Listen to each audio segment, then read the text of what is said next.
আসসালামু আলাইকুম প্রিয় দর্শক, সবাই কেমন আছেন? আশা করি সবাই ভালো আছেন। তো আজকে আমি ইতিমধ্যে অবস্থান করতেছি আমাদের শেরপুর ঝিনাইগাঁতে, আমাদের গ্রামের বাড়িতে।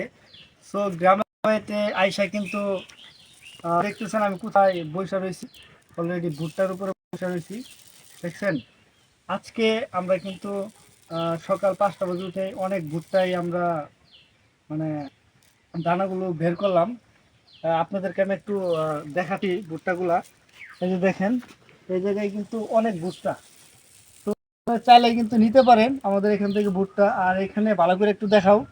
তো এই জায়গায় কিন্তু অনেক ভুট্টা আছে। তো কতটি হবে বা কত মন হবে অবশ্যই কিন্তু কমেন্ট করে আপনারা জানাবেন। তো এই জায়গায় আরো কিন্তু ভুট্টা কিন্তু আমাদের ক্ষেত্রে আরো আছে, আরো বাড়িতেও আছে, আরো ভিতরেও আছে, বস্তার মধ্যে ভরা। দেখেন এদিকেও আরো আছে বস্তার ভিতরে। তো যদি আপনাদের লাগে তাহলে অবশ্যই কিন্তু আমাদের এখান থেকে ভুট্টা নিতে পারেন।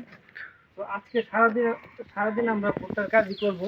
তো এগুলা মানে দানা বের করছি, এখন আবার আমরা রোদ্রে শুকাবো। রোদ্রে শুকাই আবার বিক্রি করব। দেখেন, কাছে নিয়ে আসো, আমি দানাগুলো একটু দেখাচ্ছি। দেখেন, এই কিন্তু অনেক একদম ন্যাচারালি যে পিওর দানাগুলো আছে সেটা কিন্তু এই দানা।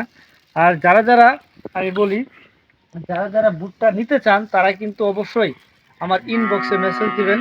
আর বিশেষ করে যারা কবুতরের জন্য নিতে চান তাদের জন্য কিন্তু আমার পেজের উপলক্ষে বা আমার ভিডিও দেখে যারা নিতে আসবেন তাদের জন্য কিন্তু স্পেশালি ডিসকাউন্ট দেওয়া হবে, ঠিক আছে। আর আপনারা দেরি না করে চলে আসেন আমাদের এই যে শেরপুরে।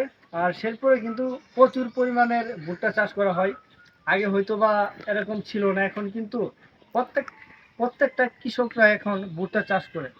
কারণ হচ্ছে ভুট্টার মধ্যে ধানের থেকে ভুট্টার এখানে আপনার ফলন ভালো, আর দামে ভালো, মানে বেশি পাওয়া যায়। যার কারণে এখন মনে করেন ধান বাদ দিয়ে এখন সবাই ভুট্টায় চাষ করে।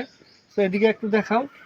এদিকে হচ্ছে এই যে আমরা যে ভুট্টা মেশিন দিয়ে আমরা কই যে বাইরে, আমরা ভুট্টা বাইরে এখন এই যে এটা হচ্ছে ভেরুল ভেরুল বলে না?